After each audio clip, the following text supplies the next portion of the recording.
Assistant registrar cooperative societies के 4 paper, burden बहुत है। 4 पेपर्स की कैसे तैयारी करें, इकट्ठे तैयारी हो नहीं रही।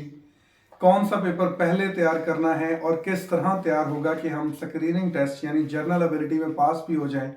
और इसके अलावा इंग्लिश ऐसे का पेपर किस तरह तैयार करें, या बाकी जो 2 पेपर हैं उर्दू ऐसे एंड कंपोजिशन और हिस्ट्री ऑफ कोऑपरेटिव मूवमेंट। तो इसके हवाले से आज हम इस वीडियो में डिस्कस करेंगे कि आपकी स्ट्रेटजी क्या होनी चाहिए असिस्टेंट रजिस्ट्रार कोऑपरेटिव सोसाइटीज के पेपर को क्लियर करने के लिए। तो व्यूअर्स, अगर बात करें असिस्टेंट रजिस्ट्रार कोऑपरेटिव सोसाइटीज के 4 पेपर्स की, तो इसमें हमें सबसे पहले फोकस करना चाहिए जनरल एबिलिटी यानी जनरल नॉलेज के पेपर के ऊपर।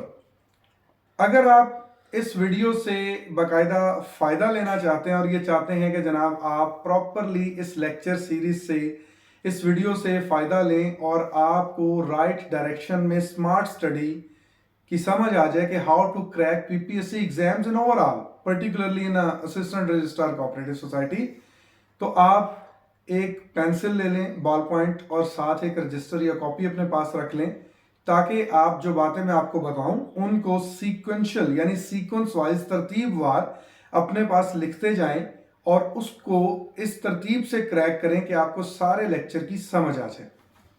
जी, तो पहला पेपर जो है वो हम बात करेंगे पीपीएससी के पैटर्न्स के मुताबिक। पीपीएससी फोकस इस तरह कर रहा है कि जनाब सबसे पहले वो पेपर लेता है जनरल एबिलिटी का। राउंड अबाउट 21,700 के करीब टोटल एस्पायरेंट्स हैं असिस्टेंट रजिस्ट्रार कोऑपरेटिव सोसाइटीज के। तो इस हवाले से पीपीएससी पहले शेड्यूल्ड करेगा कि वो आपसे जनरल एबिलिटी का एक टेस्ट ले ले। वो जनरल एबिलिटी का टेस्ट जो है वो होगा जी जनरल नॉलेज बेस्ड। अब यहाँ पे एक बात आपको समझ आ जानी चाहिए कि जनरल नॉलेज बेस्ड जो पेपर होगा वो दूसरे जो पेपर होते हैं 1 पेपर्स, उनसे थोड़ा सा डिफरेंट होगा। वो आगे लेटर ऑन मैं इस वीडियो में आपको बताऊंगा कि वो किस तरह डिफरेंट होगा। इसमें आपने जनरल नॉलेज में पीपीएससी मेनली 10 टॉपिक्स को फोकस करता है। आपने उन 10 की बजाय 7 टॉपिक्स को फोकस करना है जो पीपीएससी ने अपने सिलेबस में असिस्टेंट रजिस्ट्रार कोऑपरेटिव में बता दिए हुए हैं। सबसे पहले हम बात करते हैं जी जनरल नॉलेज को।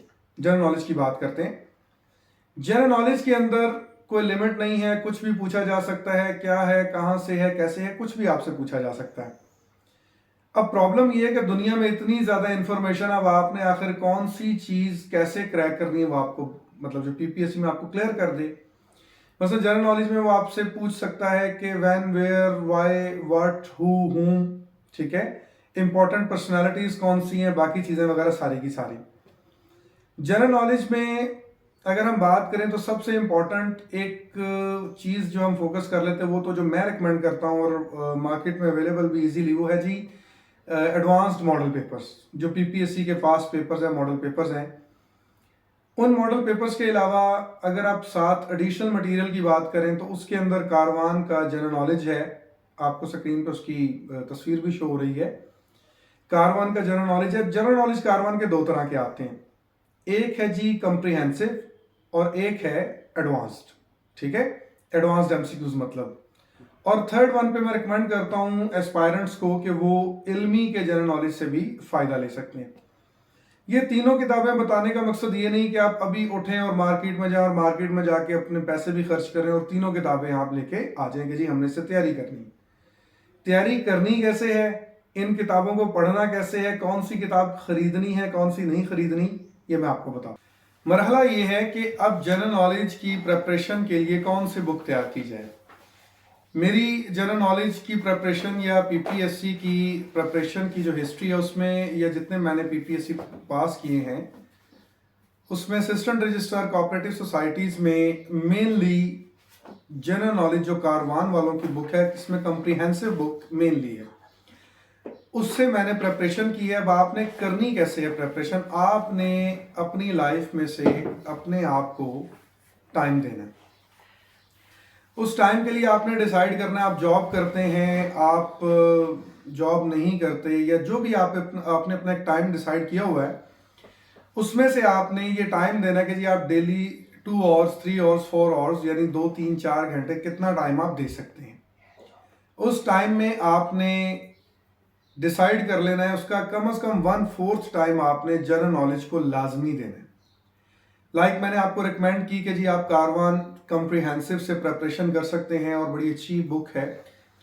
उसमें आपने डेली बेसिस पे एक टॉपिक चूज करना है। फॉर एग्जांपल आप किसी पर्सनैलिटी पे पढ़ना चाह रहे हैं, लाइक नेल्सन मंडेला हो गया, ची गुवेरा हो गया, या उसके अलावा अमेरिकन प्रेसिडेंट डोनाल्ड ट्रंप हो गया, तो आपने उसको एक दफ़ा रीडिंग उसकी करनी है।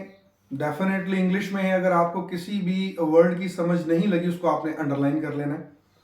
अंडरलाइन करने के बाद आपने उसका मीनिंग लिखने के बाद अगेन रीडिंग करनी है। रीडिंग करने से आपका अंडरस्टैंडिंग लेवल जो इनहेंस हो जाएगा, आपको समझ आ जाएगी कि वो आपको बताना क्या चाह रहा है। उसके बाद जो इंपॉर्टेंट पॉइंट्स हैं उनको हाइलाइटर से या पेंसिल से आप उनको हाईलाइट कर लें। इस तरह आप डेली बेसिस पे 1 बाय 1 कोई नई पर्सनालिटी, किसी नए टॉपिक को day by day comprehensive general knowledge से तैयार करेंगे। सेकंड, हमारे पास जनरल नॉलेज का जो सब्जेक्ट है वो है जी पाकिस्तान स्टडीज।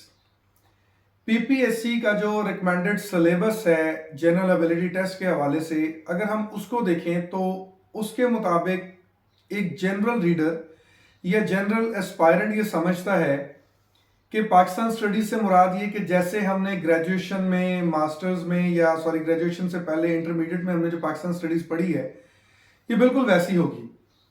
लेकिन अगर हम पीपीएससी के हवाले से देखें तो इसमें थोड़ा सा क्रिटिकल मटेरियल इन्वॉल्व हो जाता है।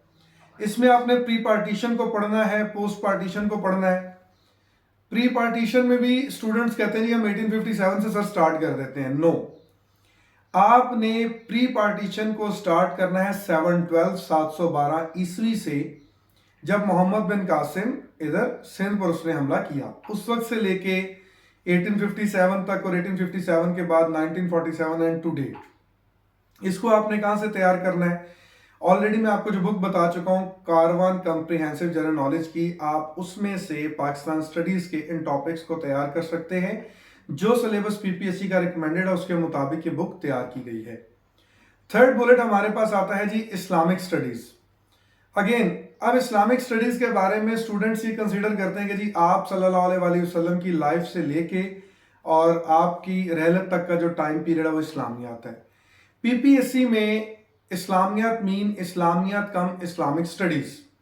इसमें आपने आप सल्लल्लाहु अलैहि वसल्लम की लाइफ, उसके बाद आप सल्लल्लाहु अलैहि वसल्लम के बाद जो टाइम पीरियड है खुलफा राशिदीन का, उसके बाद कुरान की हिस्ट्री के कुरान कितने अरसे में नाजिल हुआ, मक्की पीरियड कितना था, 13 साल मक्की पीरियड था, यानी मक्का में जितना टाइम था, और उसके बाद मदीना में कितना अरसा कुरान पाक नाजिल होता रहा। इस तरह की जो अहादीस की इकसाम कितनी होती हैं, अहादीस की कितनी तादाद है, किस रावी से, किन सहाबा कराम से कितनी तादाद जो है वो मरवी है, इन तमाम चीज़ों को आपने तैयार करना है। Letter on important Islamic historical incidents, जंगें जो हुई हैं उनके बारे में सारे का सारा डाटा, ये सारी रेलेवेंट इंफॉर्मेशन आपको इस्लामिक स्टडीज़ में तैयार करना होती है।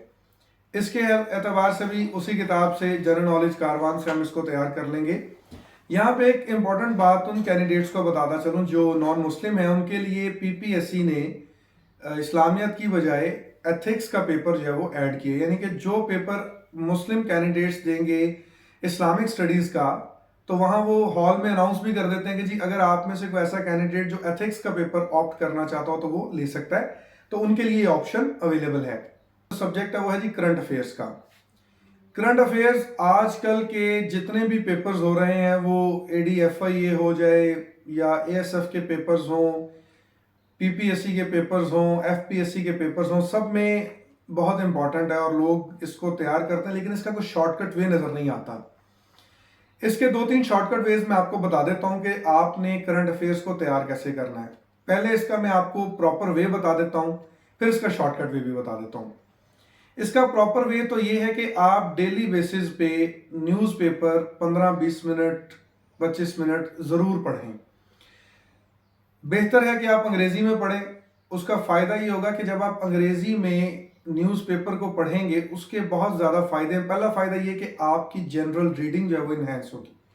आप अंग्रेजी को आसानी से कम वक्त में समझ सकेंगे, जिसका ये फायदा होगा कि आप पेपर में एक स्टेटमेंट को 5 या 10 सेकंड में समझ जाएंगे, जबकि एक आम रीडर जो इंग्लिश न्यूज़पेपर को रीड नहीं करता उसे 15-20 सेकंड लगेंगे। आपका टाइम जो होगा वहां पे इजीली मैनेज हो जाएगा। दूसरी चीज क्या है कि जी आपको नई वोकैब पता लगेगी, वोकैबुलरी वर्ड्स आपको पता लगेंगे कि कौन कौन से वोकैबुलरी वर्ड्स हैं। थर्ड वन, आपको डे बाय डे जो करंट अफेयर्स के टॉपिक हैं उनसे डिटेल्ड आपकी अंडरस्टैंडिंग हो जाएगी कि आजकल मार्केट में या आजकल दुनिया के अंदर चल क्या रहा है। फोर्थ वन ये है कि आपकी इंग्लिश की जो ग्रामर है वो ऑटोमेटिकली रीडिंग करने से ठीक होती जाएगी। जब आप लिखेंगे तो आपको वो एक इज एम आर वाली जो गलती या इस किस्म के जो इंग्लिश राइटिंग हर्डल्स हैं वो आपको नहीं आएंगे। तो इस तरह आपने डेली बेसिस पे जो करंट अफेयर उसको नोट डाउन कर लेना है। शॉर्टकट वे इसका ये है कि मार्केट में बहुत सारे मैगजीन्स आते हैं, उन मैगजीन्स के लास्ट पे उस मंथ का करंट अफेयर दिया गया होता है। वो करंट अफेयर आप वहां से लेके लाइब्रेरी से या किसी दोस्त से उसको फोटोकॉपी करवा सकते हैं। उसमें 100 या 50 के करीब एमसीक्यूज होते हैं। तो बाज दफ़ा तो उनमें से पेपर में सारे के सारे आ जाते हैं और बाज दफ़ा माइनर पोर्शन आता है। लेकिन जो आप डे बाय डे खुद पढ़ते हैं, अगर आप उस तरह तैयारी करें तो करंट अफेयर्स के जितने एमसीक्यूज जिस भी पेपर में है वो आपको सारे आते होते हैं, क्योंकि वो आपने डेली बेसिस पे पढ़ा होता है और डेली बेसिस पे आपके पास प्लेंटी ऑफ नॉलेज, बेशुमार उसके बारे में इल्म आपके पास होता है।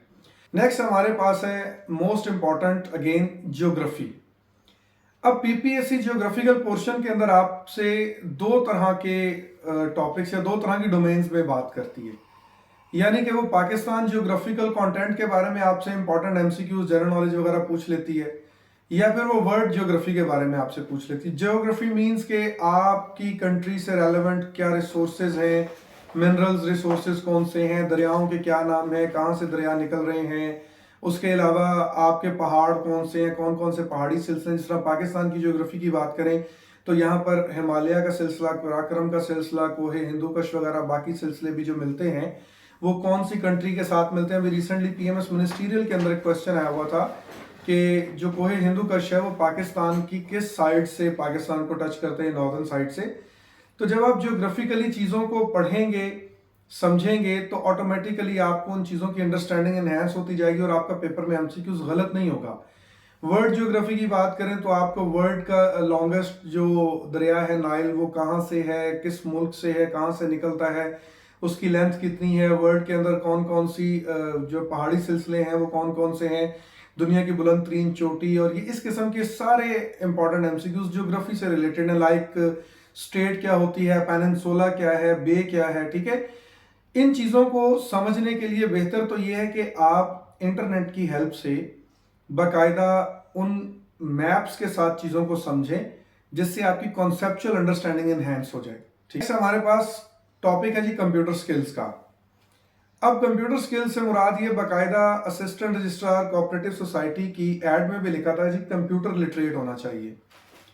मोस्टली जिनके अंदर ये लिखा होता है कंप्यूटर लिटरेट होना चाहिए, तो उसके अंदर कंप्यूटर का अराउंड अबाउट कोई 10, 20 to 30% पोर्शन शामिल होता है। डॉक्यूमेंटेड नहीं है, लेकिन प्रीवियस पेपर्स के अतबार से ये प्रैक्टिस देखी गई है कि उसके अंदर इतना कंटेंट शामिल होता है। इसकी प्रिपरेशन आपने कैसे करनी है? इसकी प्रिपरेशन में मेनली आप फोकस करें जनरल नॉलेज कारवान की बुक के ऊपर, जो आपको बेसिक एमसीक्यूज दिए गए हैं उनको ज़रूर पढ़ें। जब उनकी आपकी प्रिपरेशन पूरी हो जाए तो उसके बाद आपने 2-3 ऑनलाइन सोर्सेज हैं जो तमाम टॉपिक्स के हवाले से बड़े इंपॉर्टेंट हैं। उसमें एग्ज़ाम वेदा की एक वेबसाइट है, वो आपको डिस्क्रिप्शन में लिंक दे दिया जाएगा। उसके अलावा एग्ज़ाम वेदा के अलावा बायजू की एक वेबसाइट है, बायजू। इसके अलावा पाक एमसीक्यूज़ की वेबसाइट है, उसके ऊपर भी डाटा गिवन है। इन तमाम चीज़ों को प्रिपेयर करने के बाद आपने जो फाइनली डेली बेसिस पे प्रिपेयर करना है वो है जी पीपीएससी एडवांस मॉडल पेपर। जितने मैंने आपको कंटेंट बताए, इंडिविजुअली अगर आपने उस पर तैयारी करनी है तो उसके लिए एक बुक आपको Karwan general knowledge comprehensive enough होगी। लेकिन उस किताब की इम्प्लीमेंटेशन के आपको जो एमसीक्यूज आपने प्रिपेयर किए हैं, आपको किस हद तक उनकी समझ है या नहीं है, उसके लिए आपने डेली बेसिस पे पीपीएससी के जो पास्ट पेपर एडवांस्ड वालों ने प्रिंट किए हुए हैं उन मॉडल पेपर्स को आपने पढ़ना है, ठीक है। उसमें आपने क्या करना है जी, आपने एक एमसीक्यूज फॉर एग्जांपल कोई भी हिस्टोरिकल कंटेंट के ऊपर है, एमसीक्यूज आ जाता है जी कि Indian war of independence was fought in, इससे मुराद ये कि वो पूछ रहे हैं कि ये किस साल में लड़ी गई, फॉट इन विच ईयर, तो वहां पे नीचे ऑप्शन में गिवन होगा 1857, 58, 59, 60। तो आपने 1857 को आपको पता है कि जी ये क्लिक कर देना जी, आपने इसको मार्क करना है, ठीक है। अब आपने जस्ट यहां पे नहीं रुकना, आपने इससे रेलेवेंट जो भी डाटा होगा वो सारे का सारा आपने स्टडी करके अपने पर्सनल नोट्स किताब के ऊपर ही बना लेने हैं कि जी वॉर ऑफ इंडिपेंडेंस लड़ी तो 1857 के अंदर गई है, और 1857 में किस मंथ में लड़ी गई, और 1857 में किस मंथ के बाद किस डेट को लड़ी गई है, सिटी कौन सा था। War of independence 1857 10th of मई मीरठ से लड़ी गई, और मीरठ आज कहां पे है, इंडिया में मौजूद है। इंडिया के किस सूबे में है, यूपी में, उत्तर प्रदेश के अंदर मौजूद है। इस तरह आपने हर एमसीक्यूज को इन डिटेल जो है वो डिस्कस करते हुए साथ लिख लेना है। तो ये आपकी पीपीएससी जनरल नॉलेज की, जनरल एबिलिटी की प्रिपरेशन है। ये सिर्फ असिस्टेंट रजिस्ट्रार कोऑपरेटिव सोसाइटीज तक ही अटैच नहीं है या महदूद नहीं है। अगर आप इस तरीके से प्रिपरेशन करेंगे तो पीपीएससी का कोई भी जनरल एबिलिटी का पेपर होगा तो आप उसमें यकीनन कामयाबी हासिल करेंगे। इसके साथ साथ वीकली बेसिस पे आपने अपनी अकाउंटेबिलिटी भी करनी है। 5 डेज आप प्रिपरेशन करें जनरल नॉलेज की, और इसके साथ आप एक कंप्रीहेंसिव पेपर की प्रिपरेशन भी करें अगर आप असिस्टेंट रजिस्ट्रार की तैयारी कर रहे हैं। मेरी आपको रिकमेंडेशन ये है एज ए मेंटोर कि आप लाजमन इंग्लिश ऐसे को साथ साथ प्रिपेयर करें। हमारी जो नेक्स्ट वीडियो है वो इंग्लिश ऐसे के हवाले से कि आपने इंग्लिश ऐसे को कैसे तैयार करना है, कौन से टॉपिक हैं। अगर आपका ग्रामर के अंदर कोई इशू है तो आपने साथ साथ ग्रामेटिकल एरर्स को कैसे लेके चलना है, तो इसके हवाले से हमारी नेक्स्ट वीडियो आपके सामने आ जाएगी। अगर आपको ये वीडियो हमारी पसंद आई है तो आप इस वीडियो को लाइक कीजिएगा, दूसरों के साथ शेयर कीजिएगा, हमारे चैनल को ज़रूर सब्सक्राइब कीजिएगा। और अगर आप चाहते हैं कि किस तरह के टॉपिक पे आप वीडियो आपको मिलनी चाहिए, आप हमें उसके बारे में कमेंट कीजिएगा या हमारे व्हाट्सएप नंबर पे हमें व्हाट्सएप कर दीजिएगा। Thank you very much.